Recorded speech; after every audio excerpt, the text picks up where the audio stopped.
এই মুখোশধারী লোকটি মেয়েটির বয়ফ্রেন্ডের সামনে তাকে চুমু দেয়, যা দেখে মেয়েটি ও তার প্রেমিক অনেক রেগে যায়। তখন মুখোশধারী লোকটা মেয়েটির প্রেমিককে অনেক টাকা দেয় এবং বিনিময়ে মেয়েটিকে কিনতে চায়। এদিকে অনেক টাকা দেখে মেয়েটির প্রেমিক তাকে বিক্রি করে দেয়, যা দেখে মেয়েটি অনেক রেগে সেখান থেকে চলে যায়। পথে একটা বদমাইশ লোক মেয়েটির সাথে নোংরামি করতে শুরু করে, আর ঠিক সেই সময় মুখোশধারী লোকটি এসে মেয়েটিকে সেখান থেকে নিয়ে যায় এবং মেয়েটি এবং মুখোশধারী লোকটি মেয়েটির বয়ফ্রেন্ডের বাড়ি যায় এবং দরজা খুলেই দেখে একটা অচেনা মেয়ে তার জামাকাপড় পরে আছে। তখন মেয়েটি বলে, কে তুমি, আর আমার জামাকাপড় কেন পরে আছো? আর তখনই তার প্রেমিক আসে এবং বলে, ওকে আমি ভালোবাসি। বন্ধুরা, তোমরা যদি নবীকে ভালোবাসো এবং শেষ নবীর উন্মত হয়ে খুশি হয়ে থাকো তাহলে ভিডিওতে একটা লাইক দিয়ে চ্যানেলটি সাবস্ক্রাইব করে দাও। এটা বলে তাকে তাড়িয়ে দেয়।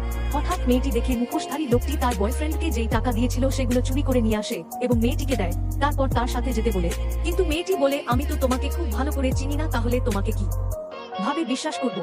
আর ঠিক তখনই দেখে মেয়েটির বয়ফ্রেন্ড আসে এবং লোকটাকে মারতে যায় এবং মুখোশ খুলে দেয়। বন্ধুরা, তারপর মেয়েটি কি করলো সেটা দেখতে চাইলে কমেন্টে পার্ট 2 লিখে যান।